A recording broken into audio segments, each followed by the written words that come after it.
नमस्कार साथियों, आपका स्वागत है आपके अपने ही कार्यक्रम ग्रह नक्षत्र में। साथियों, आज हम बात करेंगे किस प्रकार से जातक जातिका के जीवन में अगर कोई राजयोग का निर्माण होता है तो उस व्यक्ति को जीवन में किसी भी प्रकार की कोई भी कमी नहीं रहती है, और वह योग है नीच भंग राजयोग।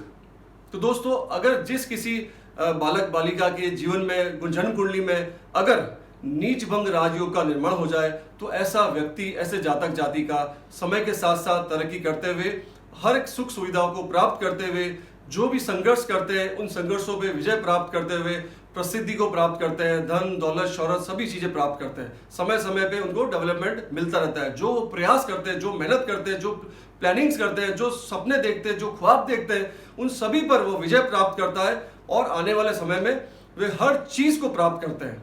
तो दोस्तों, हम बात करते हैं किस प्रकार से अगर जन्म कुंडली के अंदर अगर नीच भंग राजयोग का निर्माण हो तो वो व्यक्ति किस प्रकार से भाग्यशाली होता है। तो दोस्तों आइए देखिए, यह है कर्क लगन की कुंडली।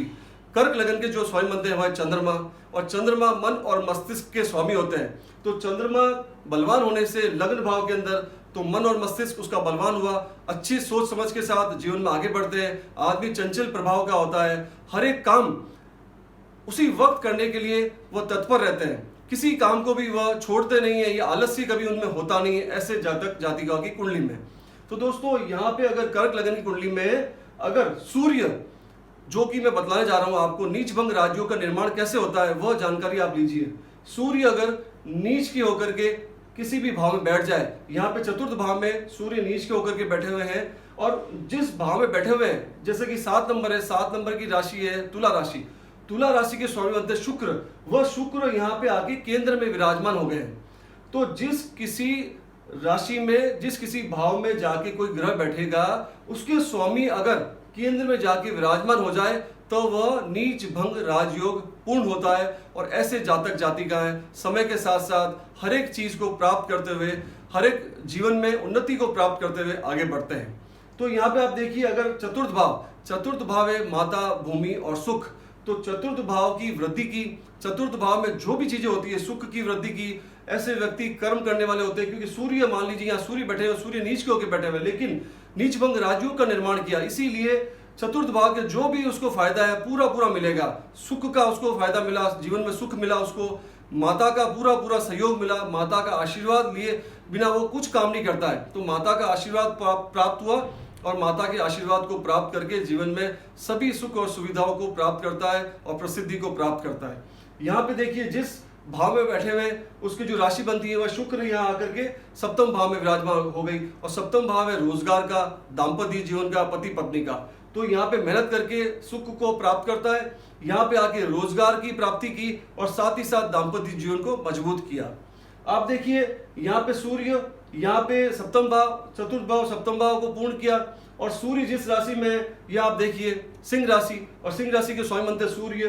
तो यहाँ पे कुंडली का जो द्वितीय भाव है, कुटुंब का भाव है, धन का भाव है, कुटुंब में उनकी प्रसिद्धि होती है, कुटुंब में नाम होता है, कुटुंब को साथ लेके चलने वाले व्यक्ति होते हैं, हर एक रिश्तेदारों को, सहयोगियों को, भाई बहनों को लेकर के चलने वाले व्यक्ति बनते हैं। और साथ ही साथ धन, तो जीवन में किसी प्रकार का धन का कभी भी कमी नहीं रहती है, ऐसे व्यक्ति धनवान होते हैं, और समय के साथ ही साथ जमीन जायदाद, गाड़ियां, बंगले, हर चीज प्राप्त करते हुए जीवन में आगे बढ़ते हैं।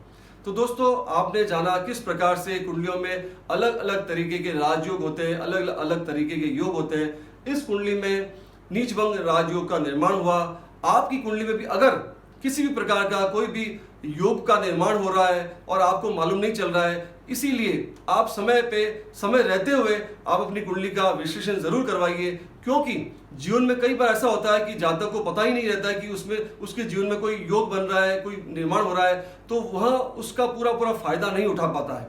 फायदा ग्रहों का जरूर मिलता है, 100% ही मिलता है, लेकिन पूर्ण फायदा नहीं ले पाते हैं जीवन में कोई भी जातक जाति का, जब उसको मालूम नहीं होता है। तो इसीलिए हम आपको कहते हैं कि जीवन में समय समय पे कुंडली का विश्लेषण जरूर करवाते रहिए।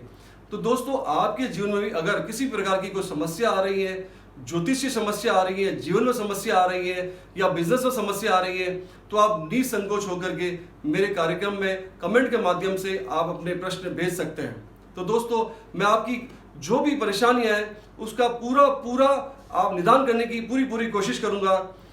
अपने इस कार्यक्रम के माध्यम से। तो दोस्तों, मैं आपको हमेशा ये भी बतलाता हूँ किस प्रकार से जन्म कुंडली में अच्छे अच्छे योगों का निर्माण होता है, और जन्म कुंडली आपके जीवन का आईना होती है। आप आईने में देख करके अपने आप को निखार सकते हैं, अपने आप को बेहतर बना सकते हैं। उसी प्रकार से आप अपनी जन्म कुंडली भी समय रहते हुए दिखा करके आप अपने आने वाले समय को और उज्जवल और बेहतर बना सकते हैं। तो देखिए, आपकी कुंडली में भी ऐसे कोई नीचभंग राजयोग जैसे कुंडली में योग का निर्माण तो नहीं हो रहा है। अगर हो रहा है तो सही समय पे आप उसका देखिए और अपने आप को और अपने आने वाले टाइम को बेहतर बना सकते हैं। दोस्तों, मैं आज अपनी वाणी को यही विराम देता हूँ। नमस्कार।